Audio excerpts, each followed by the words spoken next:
নমস্কার বন্ধুরা, Bengali food আইডিয়াতে সকলকে স্বাগত।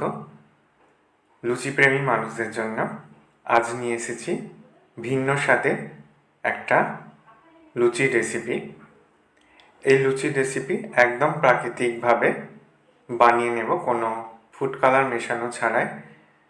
এই লুচির স্বাদ হবে ভিন্ন স্বাদে এবং সবার থেকে সেরা এই লুচি।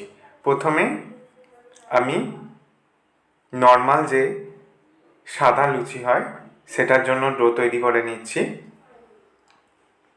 ময়দা, লবণ, ময়নের জন্য তেল আর অল্প জল দিয়ে ময়দাটাকে মেখে নিলাম।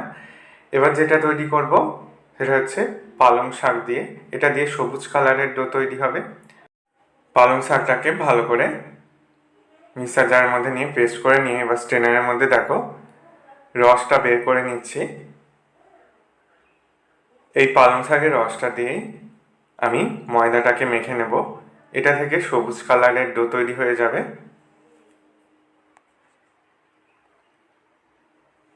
দেখো ময়দাটা মাখা হয়ে গেছে। একইভাবে আমি এখানে বিট থেকে লাল রঙটা বের করে নেব। বিটটাকে ভালো করে পেস্ট করে নিয়ে তারপর যে বিটের কালারটা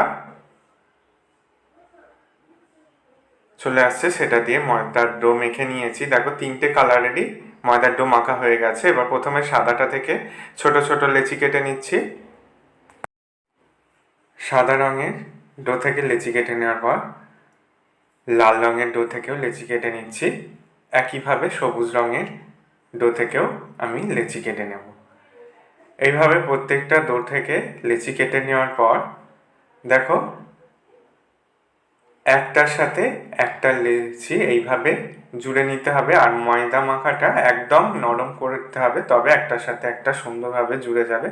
তারপর এইভাবে হালকা হাতে পাকালে সুন্দরভাবে পাকিয়ে নেওয়া যাবে। আর দেখো এইভাবে আমি তালুর সাহায্যে একটু চেপে দিলাম। এবার এটাকে লুচির আকারে বেলে নিতে হবে। যেইভাবে পাল্লা করে লুচি বেলে নিতে হয় ঠিক সেইভাবে এটাকে আমি বেলে নেব। দেখো লুচিটা বেলা হয়ে গেছে। এদিকে আমি কড়াই তেল গরম করতে বসিয়ে দিয়েছি। ভাজার জন্য লুচিটাকে তেলের মধ্যে ছেড়ে দিলাম। এবার ছাঁচা দিয়ে লুচিটাকে তেলের মধ্যে চেপে ধরলে সুন্দরভাবে ফুলে উঠবে। আর দেখো কত সুন্দর লুচিটাকে দেখতে লাগছে।